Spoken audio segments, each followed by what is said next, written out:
할렐루야, 할렐루야. 인사하십시다. 잘 오셨습니다. 최고의 복된 자리에 오셨습니다. 최고의 은혜 자리에 오셨습니다.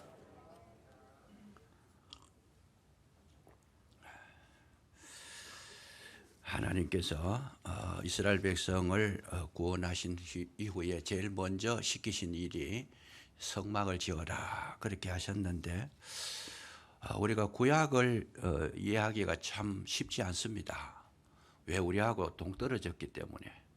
성막하고 우리하고 무슨 관계가 있는가. 그래서 우리가 마음속에 받아들이기가 조금 어려운 점이 있습니다만은, 성막을 지으라고 하신 이유는 그것이 우리에게 동떨어진 게 아니고 아주 밀접한 관계가 있기 때문에 그런 것이다. 그런 것을 우리가 먼저 이해하실 필요가 있는데, 하나님께서 천지를 창조하실 때에는 성경의 창세기 1장, 2장, 2장만 할애를 했습니다. 온 우주를 창조하시고 이 우주 끝을 몰라요, 우리가.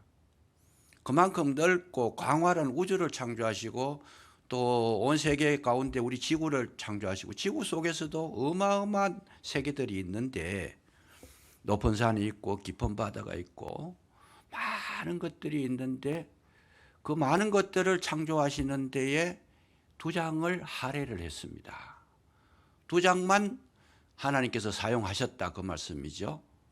그런데 성막을 지으라는 이 성막에 관해서는 무려 50장이나 사용을 하십니다. 그러니까 그 대우주를 만드신 그 위대한 것도 2장으로 완전히 해결하셨는데, 성막은 50장으로 우리에게 이렇게 세밀하게 말씀하셨다는 것은 그만큼 중요하다는 거죠. 그래서 성막을 짓는데 어떻게 지어야 될까? 치수까지 다 정해주시고, 어떤 모양으로 지을 것인가, 어떤 재료를 쓸 것인가, 어떤 사람을 통해서 지을 것인가, 모든 것을 아주 엄밀하고 세밀하게 하나님께서 지시를 하셔가지고, 성막을 짓 때 그냥 짓지 말고 식양을 따라, 하나님께서 보여주신 그 도면을 따라, 설계도를 따라서 지으라는 것이죠. 그 말씀의 뜻이 뭐겠습니까? 그만큼 중요하다는 것이고, 그만큼 세밀하다는 것이고, 그만큼 정확하다는 거예요.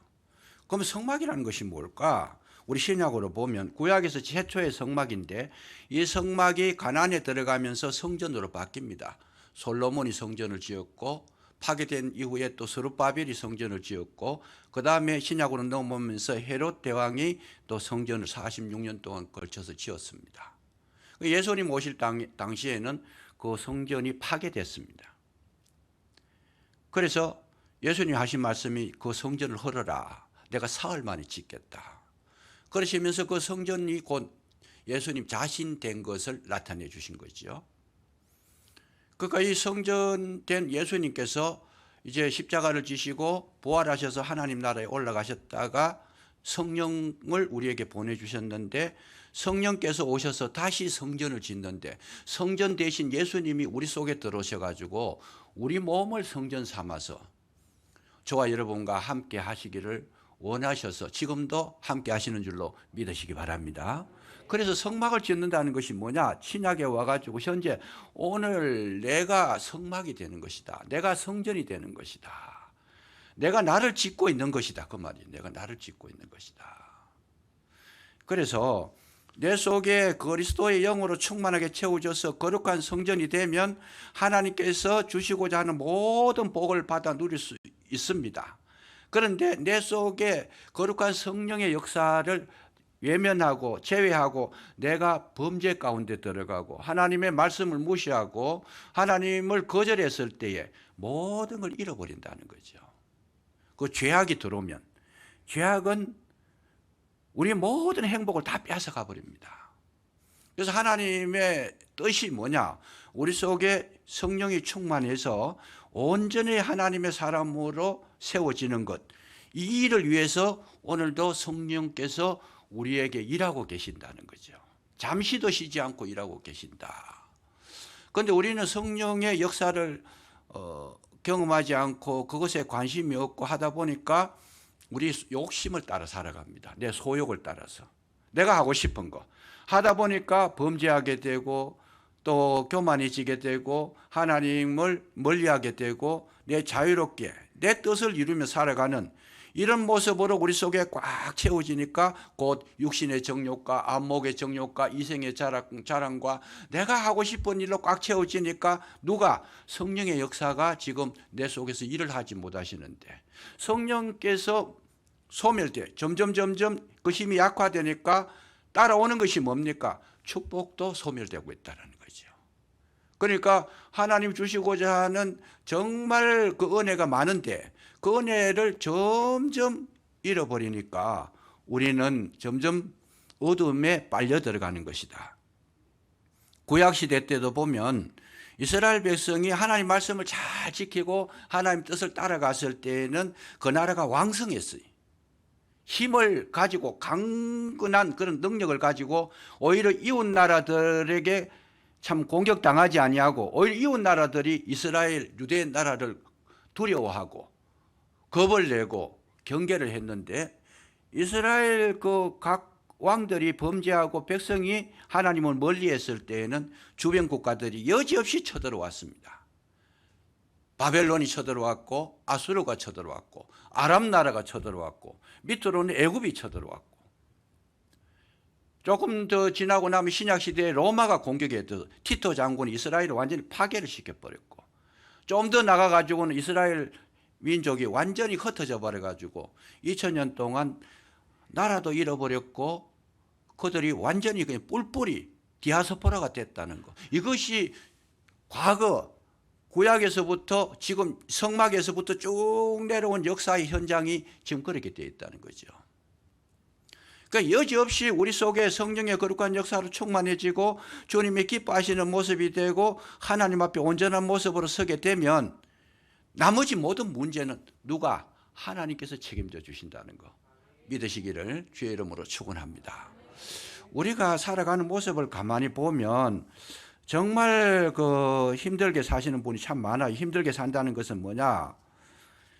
그냥 그 마음속에 늘 두려움이 있고 불안함이 있고 또 뭐 괴로움이 있고 아픔이 있고 뭔가 참 완전 안전하지를 못한 그런 삶을 사는 분들이 있어요.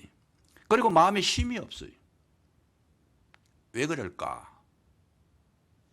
자기 힘으로 자기 인생을 살려고 하니까 그 인생이 얼마나 힘들겠어요. 왜 밤낮없이 내가 일을 해야 되는가?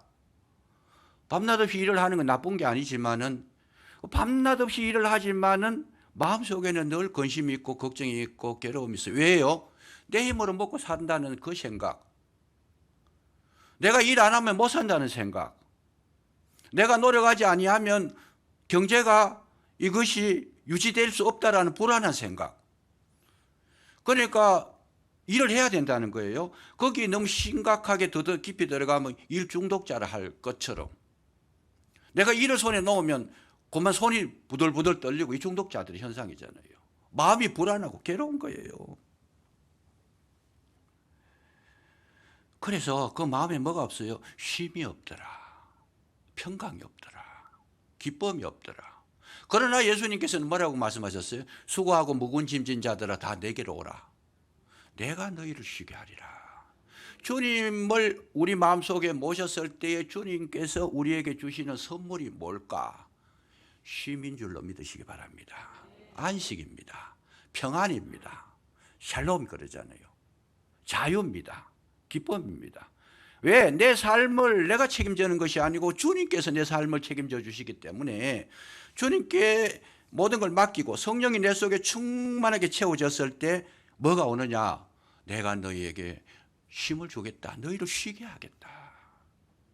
그래서 성전된 우리 몸, 우리 마음 속에 성령으로 충만하게 채워지고 예수 그리스도로 채워지면 우리의 마음 속에 은혜가 나타나서 살아가시다 보면 물질이 좀 없어도 불안해하지 않고 내게 어려움이 와도 그것 때문에 괴로워하지 않고 내가 정말 그 힘든 시간에도 힘들지 않는 것은 믿음이 성령이 주님이 내 속에서 위로해 주시고 힘 주시고 함께 해 주시고 갈 길을 제시해 주시기 때문에 전혀 두렵지 않다라는 거죠. 저와 여러분이 이 믿음을 가졌을 때에는 능히 그 믿음이 뭘 이겨요? 세상을 이기게 될 줄로 믿으시기 바랍니다. 우리가 노력한다고 잘 사는 거 아니에요. 물론 노력하지 말라는 말은 아니에요. 노력 그 이전에 우리 속에 누가 그리스도께서 우리 삶을 지켜주시고 보호하시고 인도하시고 함께 하시는 그 은혜가 있을 때 반드시 우리의 삶 속에는 놀라운 하나님의 세계가 열려지게 되고 그야말로 풍랑이 일어나도 이 풍랑 인연하여 더 빨리 갑니다. 풍랑 때문에 더 잘 될 줄 믿습니다. 그러면서 찬송할 수 있다라는 그 힘이 주님이 주시는 은혜인 줄로 믿으시기 바랍니다. 그래서 오늘 우리가 해야 될 제일 첫 번째 큰일이 뭐냐? 주님을 내 속에 채우는 거예요. 주님을 내 속에 채우는 거예요.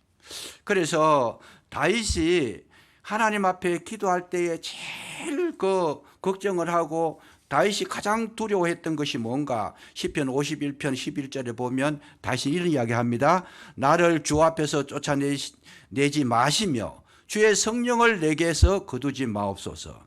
다윗이 가장 두려워했던 정말 불안해했던 것이 뭐냐? 하나님과 나와 거리가 멀어지는 거, 이거를 다윗이 제일 두려워했다라는 거예요. 다윗이 왕인데 힘이 없겠어요?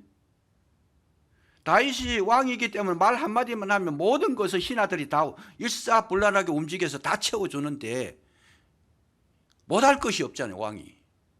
그런데 그가 불안한 것은 뭐냐? 하나님께서 내게 멀리 조금 떠났을까 봐, 나에게 거리를 두시고 나를 하나님 앞에서 쫓아내실까 봐, 내 범죄로 말미암아 하나님께 외면당할까 봐, 이것이 다윗 왕에게 있어서 최고의 두려움이 있다는 거예요. 최고의 두려움이다.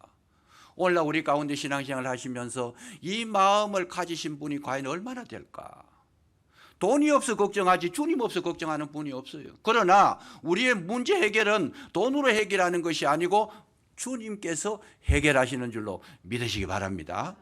그런 말이 있지 않습니까? 돈으로 아무리 좋은 침대를 사도 잠을 잘 수가 없다는 거예요. 잠을 잘 수가 없다.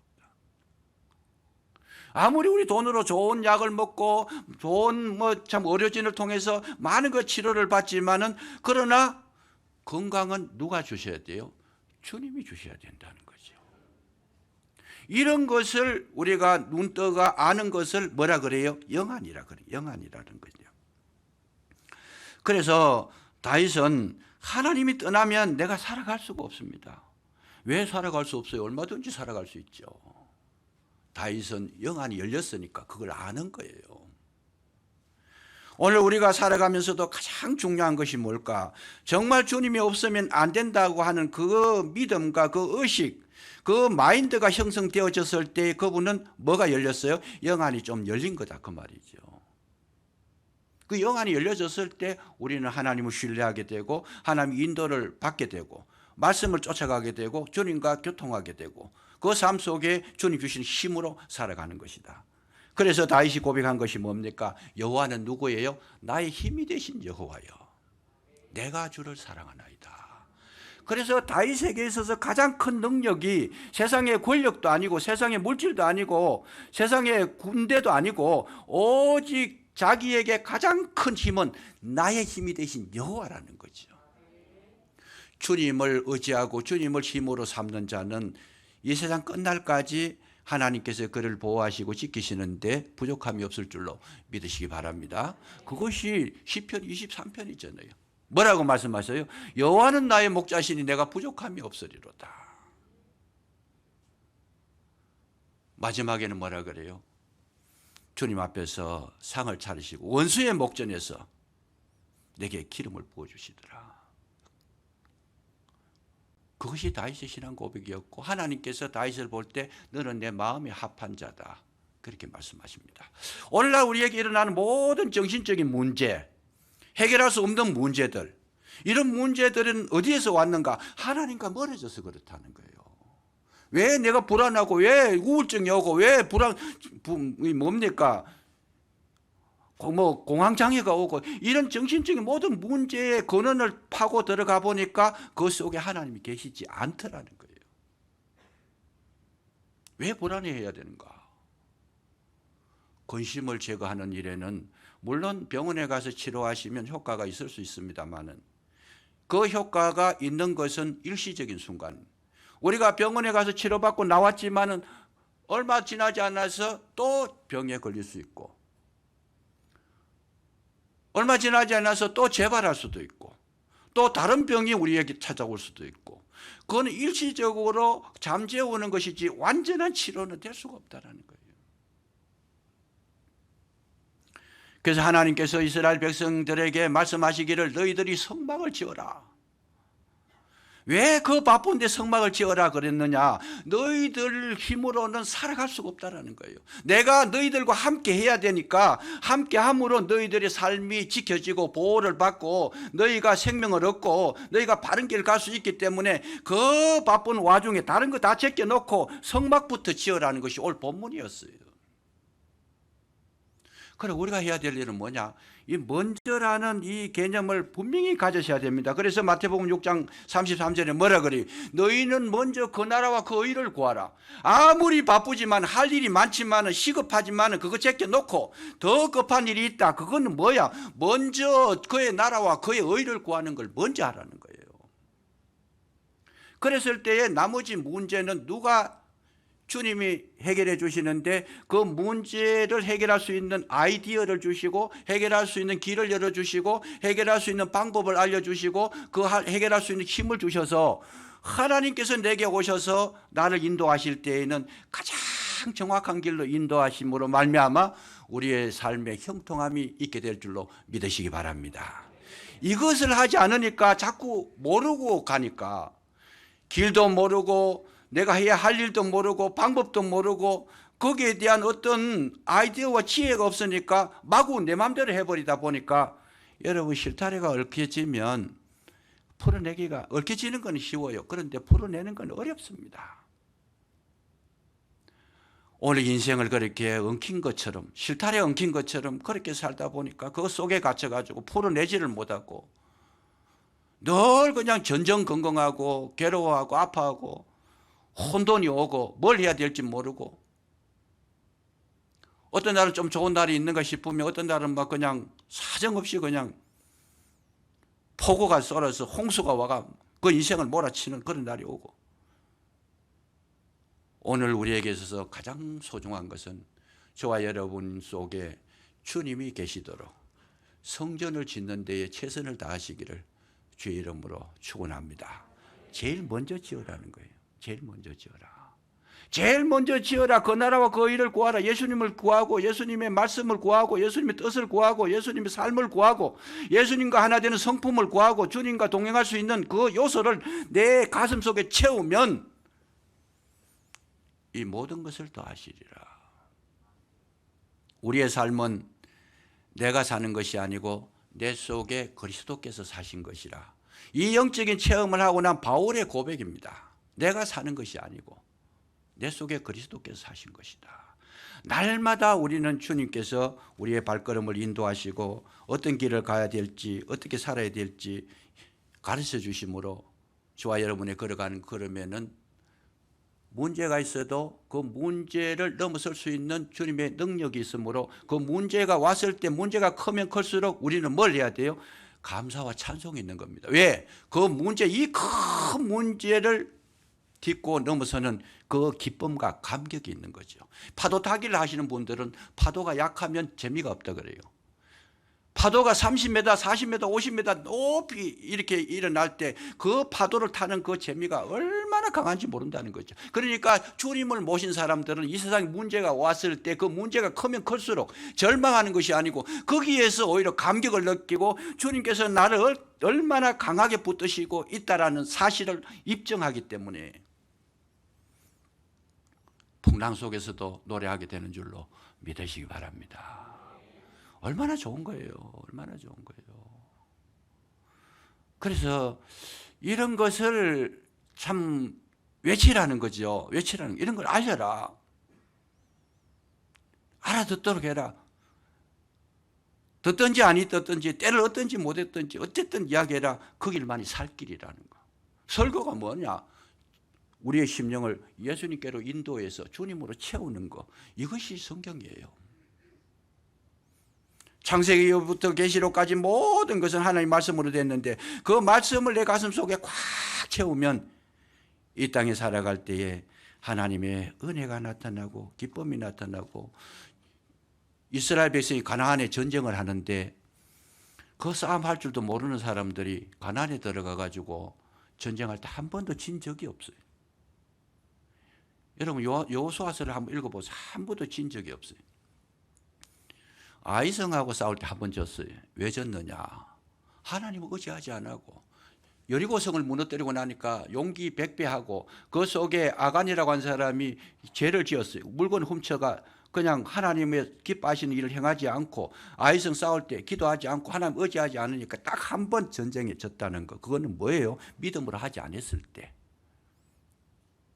그럼 나머지의 전쟁 모든 전쟁에서 실패가 없었더라. 그때 깨닫고 여호수아가 하나님 앞에 엎드려서 기도시키고 정말 하나님을 굳게 붙드니까 적군이 그 앞에 서지를 못하는 거죠. 그 가능한 일이겠어요? 불가능한 일이에요. 왜? 이스라엘 백성은 전쟁 연습한 적이 없어요. 무기를 제대로 갖춘 게 없어요. 실력 있는 병사가 없어요. 그냥 저들이 가진 것은 오직 여호와의 이름을 소유했다라는 거죠. 다윗이 골리앗과 싸울 때 뭘 소유했어요? 다윗이 가지고 왔는 것은 창과 칼이 아니에요. 무기가 아니었고 오직 전쟁은 여호와께 속하였다는 그 믿음 가지고 여호와께서 나와 함께 하시리라, 나를 이기게 하시리라, 정말 하나님의 능력을 보여주시리라, 그 믿음 하나 가지고 다윗이 물맷돌 가지고 이 돌멩이 그거 돌려가지고 이렇게 짐승 쫓아내던 그런 자신의 과거에 썼던 무기 돌멩이 가지고 전쟁에 나간 사람 누가 있어요? 그러나 하나님께서 하시니까 요즘으로 말하는 그야말로 그 돌멩이가 핵폭탄이 된 거죠. 핵폭탄이 된 거죠. 저와 여러분은 이 세상의 무기로 사는 것도 아니고 이 세상 물질로 사는 것도 아니고 이 세상의 모든 혜택을 받아서 사는 것이 아니라 오직 여호와의 이름으로 사시는 줄로 믿으시기 바랍니다. 그래서 여호수아가 24장의 마지막에 이 세상을 떠날 때에 부탁한 게 있어요. 너희들이 오늘날 섬길 자를 택하라.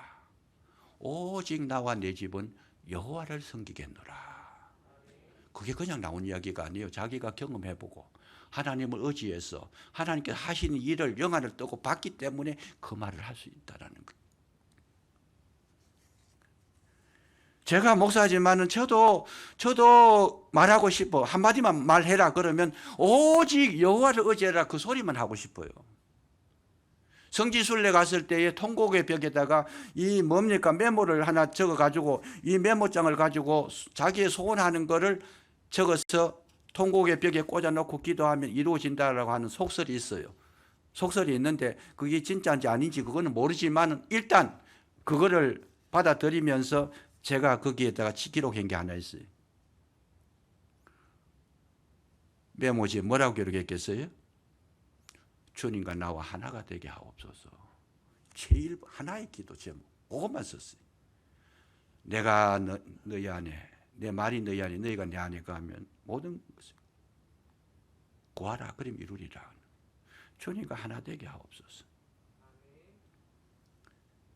그래서 그렇게 했더니 주님의 그 성지를 돌면서 저한테 어마어마한 감격을 주시더라고요. 그냥 한없이 감동을 받았어요. 그래서 하나님 함께 한다는 것이 얼마나 큰 것인가. 그래서 너무 눈물이 나고 너무 그 감동이 있어서 감격이 있어서 그 자리에 앉아서 주님의 그 시체에 누인 자리 그 앞에 이제 가상적인 거지만 그 모습을 생각하면서 얼마나 시간 간 줄도 모르고 시간이 훌쩍 지나가 버렸는데 집사람 옆에 있다 저를 깨워요. 그래서 보니까 또 같이 갔던 분들 어디 가고 없어요. 한 사람도 없어. 거기서 길을 놓치면요 관광객이 얼마나 많이 오는지 예루살렘 성에. 일행을 찾지 못하면 그야말로 길이 잃어버린 고아밖에 안 되는데 얼마나 시간이 흘러갔든지 아무도 안 보여요. 그냥. 안 보여도 괜찮은 주님이 함께 하시니까. 오늘 저와 여러분은 성막을 짓는데 최선을 다하시기를 주의 이름으로 축원합니다. 그것이 우리의 가장 큰 축복입니다. 그래서 지난번에는 성막을 지을 때 뭘로 짓느냐, 재료를 말씀해 주시는데, 재료의 제일 첫째가 뭐냐, 짐승의 피를 흘려라. 짐승의 피, 동물성이라 그랬죠. 염소, 털, 수양의 가죽, 뭡니까, 해달의 가죽. 이 가죽을 얻으려고 그러면 뭐예요? 짐승을 잡아 피를 흘려야 돼요. 그건 우리 속에 뭘 말하는 거예요? 그리스도의 보혈을 상징한 겁니다. 교회 속에는 예수 그리스도의 보혈이 있어야 된다. 이 교회의 예배는 어떤 거냐? 교회는 어떤 곳이냐? 예배하는 곳인데 교회는 뭐가 있어야 되느냐? 여러분, 교회에서는 제사함을 받는 것이 1번인 줄로 믿으시기 바랍니다. 여기에 그리스도의 피가 있기 때문에 그래요. 우리가 그리스도의 피를 힘입지 않고는 깨끗하게 될 수도 없고, 깨끗하게 되지 못한 사람이 나가서 무슨 일을 해도 그 손에 정결함이 없어요. 그래서 여러분, 보통 요즘 그런 이야기를 많이 해요. 교회만 있으면 뭐 하느냐, 예배만 드리면 뭐 생기느냐, 나가서 일을 해야지, 사회에 빛이 돼야 되지, 사회 소금이 돼야 되지, 이런 이야기를 많이 해요. 보면 교회 예배만 잘 드린다고 뭐 되느냐. 그러면 역으로 여러분, 교회에서 속죄함을 받지 않고 거듭나지 아니하고 하나님 백성이 되지 않고 나를 정결케 하지 아니하고 나가서 일을 하면, 예를 들면 손을 씻지 않고 여러분 밥그릇을 씻지 않고 밥을 퍼면 그 밥이 옳은 밥이 되겠느냐 말이에요. 병균이 묻어가지고 사람을 해가는 거예요. 내가 주님 앞에 정결하게 씻지 아니하고 나가서 어떤 빛과 소금이 일을 한다. 빛이 아니고 어두움이 일을 하는 거예요. 그래서 사회가 전혀 밝아지지 않고 있어요. 교회에서 주님을 만나고 용서 안 받고 정결한 심령, 정말 온전한 심령을 회복하지 못하고 나갔을 때에는 사회의 소금이 되는 게 아니고 독약이 되어버리는 거죠. 그리고 요즘 진보 쪽에 계시는 분들은 그런 걸 매일 강조하는데, 그분들이 사회에 나가가지고 끝인 해악이 너무나 많은 거예요, 지금. 왜요? 자기도 모르고 있어요. 자기 더러운 줄은 모르고, 자기 눈에 들 바는 몰라. 자기의 부족함은 몰라. 그냥 나가가지고 막 무조건 외치면 되는 걸로 알고 있어요. 아니다는 거죠. 아니다는 거죠. 정말 교회 속에서 질서를 알고 길을 알고 주님을 알고 성결함을 읽고 죄용서함을 받고 변화를 받아서 내가 변화되어야 다른 사람도 변화를 시킬 수 있는 거죠. 사회 사람들이 우리 교회를 보고 뭐라 그래요? 개독교라고 해요. 개독교. 부끄러운 이야기잖아요. 그 말은 교회 속에 그리스도의 보혈의 능력을 힘입지 못한 자들이 많다는 얘기잖아요. 철저하게 우리는 성막을 지을 때에 이렇게 짐승의 피를 흘려야 됩니다.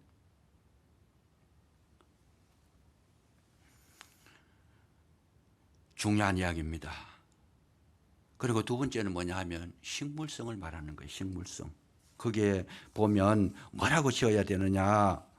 식물성인데, 이 식물성은 정말 하나님께서 요구하시는 그 성막을 지을 때 필요한 그런 재료인데, 실, 세마포, 그리고 조각목, 그리고 기름과 향, 이거 전부 다 어디서? 식물에서 나오는 거죠. 식물에서.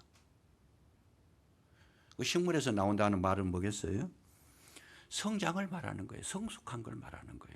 교회 속에서 내가 그리스도의 보혈로 용서함을 받았다고 끝나는 것이 아니고, 이제부터 시작이에요. 이제부터 그리스도로 나를 채우는 작업을, 나를 성장시키고 성숙시키는 작업을 내가 계속적으로 해야 된다는 거예요. 계속적으로 해야 된다. 주님과 나와 하나 되는 연습 훈련을 계속적으로 받아야 된다. 그걸 받기 위해서 어떤 일이, 이 교회 속에서 또 우리 생활 속에서 우리 가정 속에서 얼마나 어려운 일들이 많이 일어나요. 그냥 아까도 말씀드렸지만 시편 23편에 여호와 나의 목자시니 내가 부족함이 없다 그랬을 때 그냥 부족함이 없는 게 아니고, 그 과정을 거치면서 사망의 음침한 골짜기도 내려보내는 거예요. 왜 내려보내요? 나를 건지시는데 내 속에 그리스도를 채우기 위해서 사망의 음침한 골짜기까지, 죽음의 고비까지 넘길 정도로 모든 것의 어려움의 고통을 통해서 우리를 만들어 가신다는 뜻이 거기 있습니다. 사람은 그냥 말로 되는 게 아니에요. 어려움을 겪고 아픔을 겪고 괴로움을 당하고 문제를 만나고 두려움도 알고 안 된다는 것도 알아야 사람이 되는 거죠. 내가 다 할 수 있다고 생각하면 뭐가 나와요? 교만해지는 거죠. 그 많은 실력을 가진 분들, 물질을 가지고 권세를 잡은 분들이 최고 위험한 거는 뭐예요?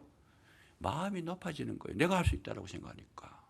그래서 하나님께서는 너는 할 수 없다라는 걸 알게 하시기 위해서 사망의 엄침한 골짜기로 내려보내셔서 나를 키우고 있다는 거죠. 너는 할 수 없다. 이 세상 살아가는데 너의 노력으로 되는 것이 아니다. 이걸 끊임없이 말씀하시고 있다는 거죠.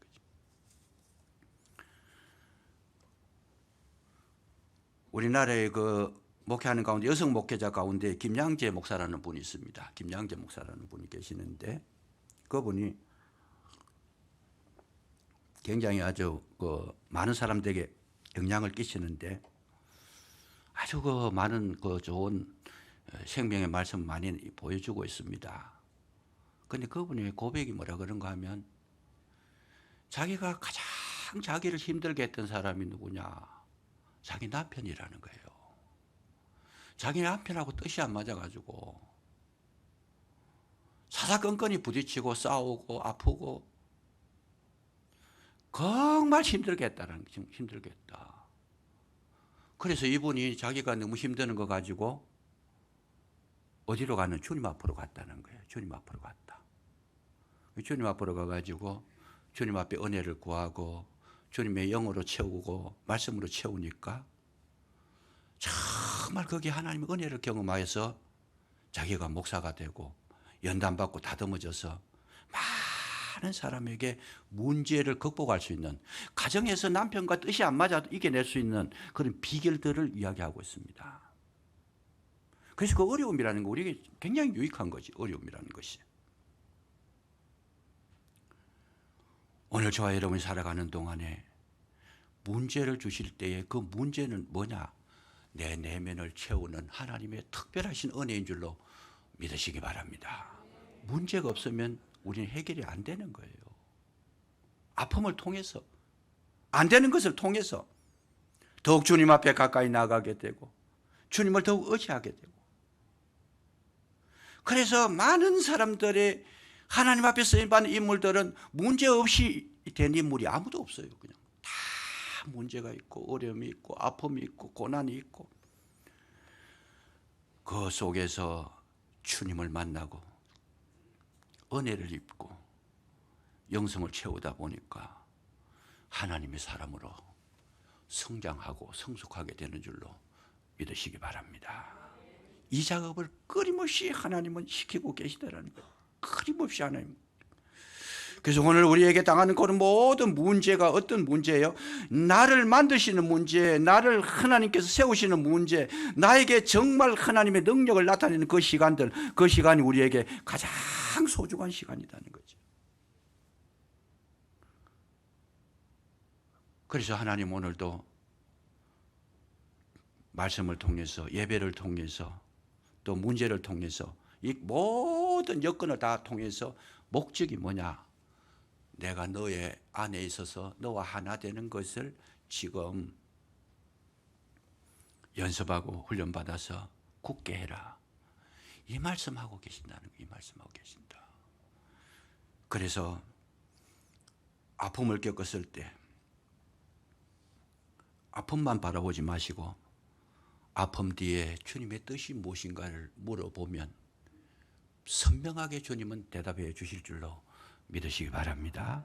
하나님은 사랑이신데 우리 미워서 문제 두시는 분이 아니라는 거예요. 그 문제, 그래서 거기에 향연하게 하시고 그 문제를 통해서 아름답게 하시고 그 문제를 통해서 겸손하게 하시고 그 문제를 통해서 하나님의 사람으로 세워지는 이 거룩한 역사를 우리에게 보여주실 때 저와 여러분의 삶은 여러분 진정 주와 함께 길 가는 것 즐거운이라는가 찬송하며 가게 될 줄로 믿으시기 바랍니다. 이 보는 시각을 키워야 되는 거예요. 영적인 눈을 가지고 문제를 보면 의외로 그 문제는 굉장히 간단한 거예요. 굉장히 간단한 거예요. 내가 왜 외로울까? 외로운 원인을 알게 하시는 분이 하나님이시고, 내가 왜 두려울까? 두려움의 원인이 있어요. 그 원인을 알게 하시는 분이 주님이신데, 그 문제를 우리가 깨닫고 나면 이 땅에 사는 날 동안에 진정 감동과 감격이 있는, 날마다 찬송할 수 있는, 주님의 은혜가 얼마나 큰지 그것을 인식할 수 있는 그런 삶을 살게 하시는 것이 아버지의 뜻이라는 것이죠. 그래서 너희가 내 안에 가고 내 말이 너희 안에 가면 무엇이든지 원하는 대로 구하라 이루리라 하셨는 그 주님, 오늘도 성막을 짓는 자들에게 이 은혜를 주시려고 예비하고 계신 줄로 믿으시고 승리하시기를 주의 이름으로 축원합니다. 기도하겠습니다. 감사합니다. 우리를 부르사 주의 아름다운 성전이 되게 하시고 주님과 하나 되게 하시고 주님과 동행할 수 있는 거룩한 은혜를 더하여 주셨사오니 우리 마음 가운데 오직 예수를 바라볼 수 있는 간절함을 더하여 주시고 우리의 시선을 다른 곳에 빼앗기지 아니하도록 성령께서 붙들어 주옵시기를 간절히 기도하고 원하오니 함께하여 주시옵소서. 진정으로 우리의 마음과 우리의 입술에서 감사와 감격의 찬양이 끊이지 아니하도록 주의 은혜로 채워주심으로 기뻐할 수 있도록 도와주시옵소서. 아무리 세상에 어둡고 문제 있다 하더라도 문제가 내게의 문제가 아니라 축복으로 여겨지는 거룩한 은혜를 경험할 수 있도록 도와주시옵소서. 예수님 이름으로 감사기도 드리옵나이다. 아멘.